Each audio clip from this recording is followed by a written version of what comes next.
একদম বিহার স্টাইল এই লিট্টি চোখা এই শীতের দিনে বানিয়ে ফেলুন, খেতে দারুণ লাগে, দুর্দান্ত হয়। হ্যালো ফ্রেন্ডস, মাদার কুক চ্যানেলে সবাইকে স্বাগত। আজকে আমি আপনাদের সাথে শেয়ার করব বিহারের ফেমাস লিট্টি চোখা। তো প্রথমে আমি চোখাটা বানাবার জন্য এখানে দুটো বেগুন নিয়ে নিয়েছি। বেগুনগুলোকে আমি দেখুন এরকম 4 ভাগ করে কেটে নিয়েছি। কেন কি বেগুনের ভেতরে পোকা থাকে, সেই জন্য এরকম 4 ভাগ করে কেটে নিয়েছি। আর নিয়ে নিয়েছি দুটো টমেটো, আর নিয়ে নিয়েছি একটা গোটা রসুন, আর নিয়ে নিয়েছি 3টে কাঁচা লঙ্কা। তো প্রথমে আমি বেগুনগুলোকে পুড়িয়ে নেব, সেই জন্য একটু বেগুনের গায়ে একটু তেল ব্রাশ করে নিলাম, যাতে বেগুনের চোখলাটা খুব সুন্দরভাবে ছেড়ে চলে আসে। সবগুলোর গায়ে আমি তেল মাখিয়ে নিলাম। এবার সবগুলোকে পুড়িয়ে নেব।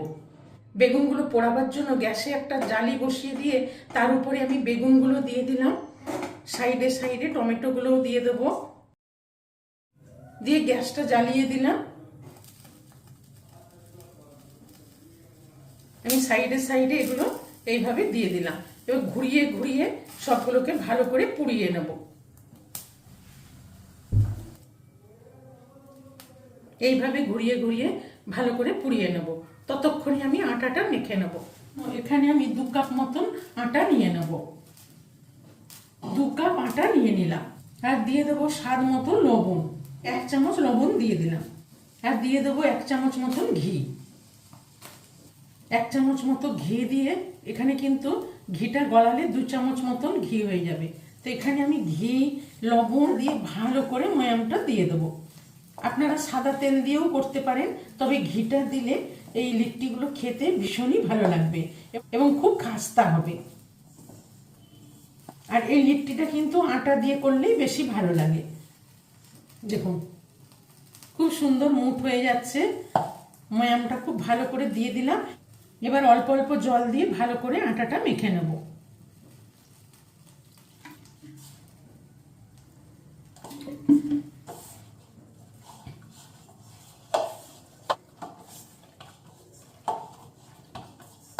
আটাটাকে মেখে একটা ডো মতো তৈরি করে নিয়েছি। এবার একটু ভালো করে মেখে নেব। আটাটা খুব বেশি শক্তও মাখবো না, খুব বেশি নরমও না, মিডিয়াম মতন করে মেখে নেব। দেখুন আটাটা খুব সুন্দর করে মেখে নিলাম। এবার একটু ঢেকে রেখে দেবো 10-15 মিনিটের জন্য। ঢেকে রেখে দিলাম। এবার দেখুন ঘুরিয়ে ঘুরিয়ে বেগুনগুলোকে ভালো করে পুড়িয়ে নিচ্ছি। লঙ্কাগুলো পুড়ে গেছে, লঙ্কাগুলো উঠিয়ে নিলাম। এই বেগুনটাও খুব সুন্দর পুড়ে গেছে, এটা তুলে নিলাম। রসুনটা উঠিয়ে নিলাম। বেগুনগুলো পুড়ে গেছে, উঠিয়ে নিলাম। টমেটো দুটোকে ঘুরিয়ে ঘুরিয়ে ভালো করে পুড়িয়ে নেব। টমেটোগুলোকে ভালো করে পুড়িয়ে নিলাম, খুব সুন্দর পুড়ে গেছে। এবার টমেটোগুলোকে উঠিয়ে নিলাম। সব কিছু পুড়িয়ে নিয়েছি ভালো করে। এবার এটাকে ঠান্ডা করে নেব। ততক্ষণে আমি ছাতুটা মেখে নেব। ছাতুটা মাখার জন্য এখানে একটা বড় মিক্সিং বোল নিয়ে নিয়েছি। আর নিয়ে নিয়েছি এখানে মেজারিং কাপের 1 কাপ ছাতু। আমি এখানে ছোলার ছাতু নিয়েছি। এখানে একটা তড়কা প্যান নিয়ে নিয়েছি। নিয়ে এখানে নিয়ে নিয়েছি 1 চামচ কালো জিরে আর 1 চামচ জোয়ান। এইগুলোকে একটু শুকনো খোলায় ভেজে নেব। গ্যাসে তড়কা প্যানটা চাপিয়ে কালো জিরে আর জোয়ানটা এটা খুব সুন্দর গন্ধ বেরোনো পর্যন্ত একটু ভেজে নেব। ফুটতে শুরু করেছে। এবার আমি গ্যাসের ফ্লেমটা অফ করে ভেজে নিলাম। আর দিয়ে দেবো স্বাদ মতো লবণ। এবার এটাকে সরিয়ে নিয়ে এখানে একটা আমি মিক্সির জার নিয়ে নিয়েছি। আর এর মধ্যে দিয়ে দেব একটা মিডিয়াম সাইজের পেঁয়াজ নিয়েছি। এই পেঁয়াজটা এখানে দিয়ে দেবো। আর এখানে নিয়েছি 1 ইঞ্চি আদা টুকরো করে নিয়েছি। কতকগুলো রসুন নিয়েছি, নিয়ে নিলাম। আর এখানে কতকগুলো কাঁচা লঙ্কা নিয়েছি। দিয়ে সবগুলো চপ করে নেব। খুব বেশি গ্রাইন্ড করব না, একটু দরদরা করে গ্রাইন্ড করে নেব। দেখুন একদম খুব মিহি পেস্ট করিনি। পেঁয়াজ আদা রসুন লঙ্কা এরকম একটু দরদরা করে, একটু দানা দানা আছে, এইভাবে একটু গ্রাইন্ড করে নিলাম। এবার এখানে দিয়ে দেবো এই গ্রাইন্ড করা মশলাটা। আর দিয়ে দেবো কিছুটা ধনেপাতা কুচোনো। আর এখানে নিয়েছি আচার, আমের আচার। আমটাকে আমি একদম স্ম্যাশ করে নিয়েছি। এখানে আম সমেত একটু মশলা দিয়ে দিলাম। আর দিয়ে দেবো হাফ লেবুর রস। আর দিয়ে দেবো সর্ষের তেল। 2 চামচ মতো সরষের তেল দিয়ে দিলাম। দিয়ে আমি সব কিছুকে হাত দিয়ে ভালো করে মেখে নেব।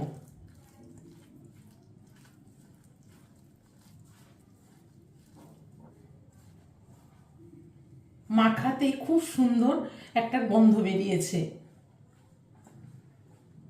এটা শীতের দিনে খেতে ভীষণই ভালো লাগে। দেখুন কত সুন্দর একদম ঝুরঝুরে করে ছাতুটা মেখে নিলাম। একদম ঝুরঝুরে ছাতুর স্টাফিং তৈরি হয়ে গেল। এবার এখানে আমি দিয়ে দেবো 1 চামচ মতো ভাজা জিরের গুঁড়ো, আর দিয়ে দিচ্ছি 1/2 চামচ মতো লাল লঙ্কার গুঁড়ো। তবে এগুলো অপশনাল, না দিলে নাও দিতে পারেন। দিয়ে আমি ভালো করে জিরের গুঁড়ো আর লঙ্কার গুঁড়োটা মিশিয়ে নেব। দেখুন খুব সুন্দর ঝুরঝুরে ছাতু মাখাটা তৈরি করে নিলাম, স্টাফিংটা তৈরি করে নিলাম। এবার আমি এখানে টমেটো আর বেগুনের খোসাগুলো ছাড়িয়ে নেব। দেখুন তেল মাখিয়ে দেবার ফলে কত সুন্দরভাবে খোসাগুলো চেড়ে চলে আসছে। এইভাবে আমি সব খোসাগুলো ছাড়িয়ে নেব। সব কিছুর চোকলাগুলো ভালো করে ছাড়িয়ে নিয়েছি। এবার এখানে নিয়ে নেব 2টো সেদ্ধ আলু। এখানে আমি 2টো মিডিয়াম সাইজের সেদ্ধ আলু নিয়েছি। এবার আমি সব কিছু ভালো করে স্ম্যাশ করে নেব।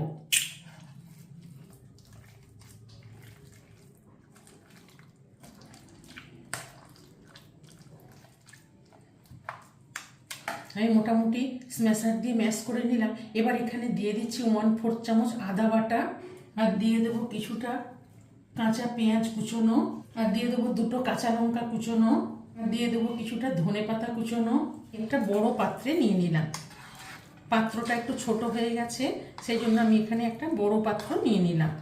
এবার দিয়ে দেবো এখানে স্বাদ মতো 1 চামচ লবণ, আর দিয়ে দেবো কাঁচা সর্ষের তেল। 2 চামচ মতো কাঁচা সর্ষের তেল দিয়ে দিলাম। দিয়ে আমি এবারে ভালো করে সব কিছু একসাথে মেখে নেব।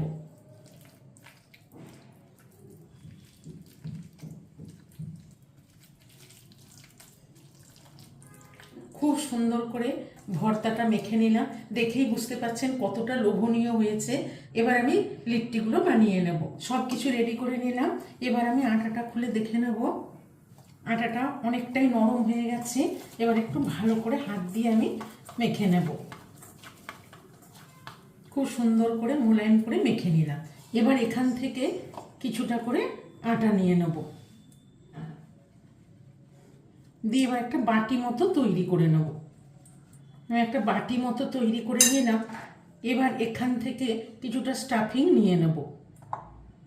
এবার চেপে চেপে আমি যতটা স্টাফিং ভরা যায় ততটাই ভরে দেব। দেখুন এখানে আমি 3 চামচ মতো স্টাফিং দিয়ে দিলাম। এবার আস্তে করে আমি মুখটাকে বন্ধ করে নেব। নিয়ে এইভাবে ঘুরিয়ে ঘুরিয়ে এক্সট্রা অংশটুকু কেটে নিলাম। নিয়ে ভালো করে হাত দিয়ে আমি গোল মতন করে নেব। দেখুন এইভাবে আমি একটা লিট্টি তৈরি করে নিলাম। এইভাবে আবারও কিছুটা আটা নিয়ে নিলাম। সাইজটা আপনারা আপনাদের পছন্দ মতন করে নেবেন। আমি একটা রুটির মতো লেচি নিয়ে নিচ্ছি। নিয়ে আবার একটা বাটি করে নেব। আবার একটা বাটি করে নিলাম। নিয়ে আবার এখানে আমি স্টাফিং দিয়ে দেব। যতটা ভরা যায় ততটা ভরে ভরে আমি স্টাফিংটা দিয়ে দেবো।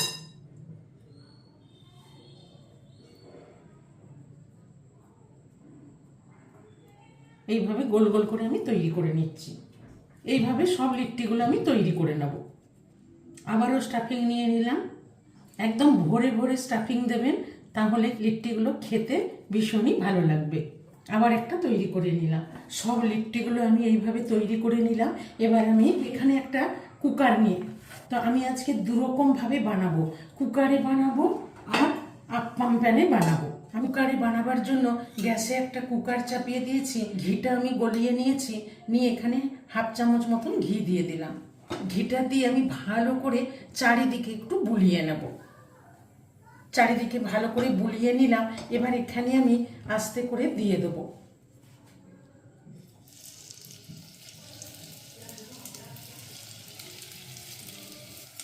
কুকারের মধ্যে আমি দিয়ে দিলাম।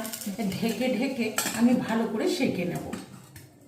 গ্যাসের ফ্লেমটা কিন্তু একদম লো ফ্লেমে রেখে আস্তে আস্তে লিট্টিগুলোকে ভেজে নেব। এবার কুকারটা আমি অন্য গ্যাসে সরিয়ে এখানে আমি আপ্পাম প্যান দিয়ে দেবো। এবার আমি এর মধ্যেও অল্প করে একটু করে ঘি দিয়ে দেব।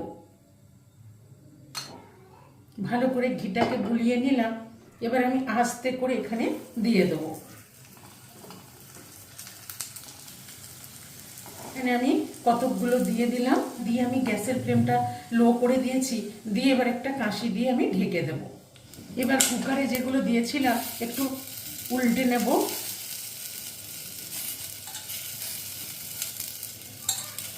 উল্টে দিলাম। এখন দুই রকম ভাবে আমি বানিয়ে দেখাচ্ছি, আপনাদের যেটাতে সুবিধা মনে হবে এইভাবে বানিয়ে নেবেন। দিয়ে আমার ঢেকে দেব। এবার এইগুলোকে একবার উল্টে নেব। কত সুন্দর এক পিঠটা হয়ে যাচ্ছে। এগুলোকে উল্টে দিলাম, দিয়ে এবার এগুলোকেও ঢেকে আবার ভালো করে চারিদিকটা এইভাবে সেঁকে নেব। আবার কুকারের ঢাকনাটা খুলে উল্টে দেব। আমি কুকার ধারে ধারে এইভাবে সাইড করে একটু এইভাবে রেখে দিচ্ছি, তাহলে চারিদিকটা সমানভাবে ভালোভাবে সেঁকা হয়ে যাবে। ঢাকা খুলে দেখে নেব। এইভাবে ঘুরিয়ে ঘুরিয়ে সেঁকে নিলাম। কত সুন্দর হয়েছে দেখুন, চারিদিকটা ঘুরিয়ে ঘুরিয়ে ভালো করে সেঁকে নিলাম। এরকম ভাবে নেড়ে নেড়ে ঘুরিয়ে ঘুরিয়ে কত সুন্দর করে লিট্টি তৈরি হয়ে গেল। এবার আমি এগুলোকে নামিয়ে নেব। আপ্পাম প্যানে কত সুন্দর হয়েছে দেখুন, একদম ঘুরিয়ে ঘুরিয়ে এইভাবে সবগুলোকে ভালো করে ভেজে নিলাম। একদম হালকা ঘি দিয়ে ভালো করে সবগুলো চারিদিকটা ঘুরিয়ে ফিরিয়ে এইভাবে সেঁকে নিলাম। দুরকম ভাবেই আমি বানিয়ে নিলাম। এগুলো কত সুন্দর করে সেঁকে নিলাম, ভেজে নিলাম। এবার এগুলোকেও নামিয়ে নেব। দেখুন বন্ধুরা, দেখেই বুঝতে পাচ্ছেন লিট্টি কত সুন্দরভাবে তৈরি হয়ে গেল। এই লিট্টি রেসিপিটি ভালো লাগলে মাদার কুক চ্যানেলটিকে লাইক, শেয়ার এবং সাবস্ক্রাইব করার অনুরোধ রইল। তো চলুন এবার গরম গরম পরিবেশন করে নেব। আমি এখানে সার্ভ করার জন্য এখানে একটা সার্ভিং প্লেট নিয়ে নিয়েছি। এবার এখানে সার্ভ করে নেব, গরম গরম সার্ভ করে নেব। একদম বিহার স্টাইল এই লিট্টি চোখা বানিয়ে ফেলুন। এই লিট্টি চোখা রেসিপিটি একবার অবশ্যই বাড়িতে বানিয়ে দেখুন। এইভাবে খেতে দারুণ লাগে, দুর্দান্ত হয়।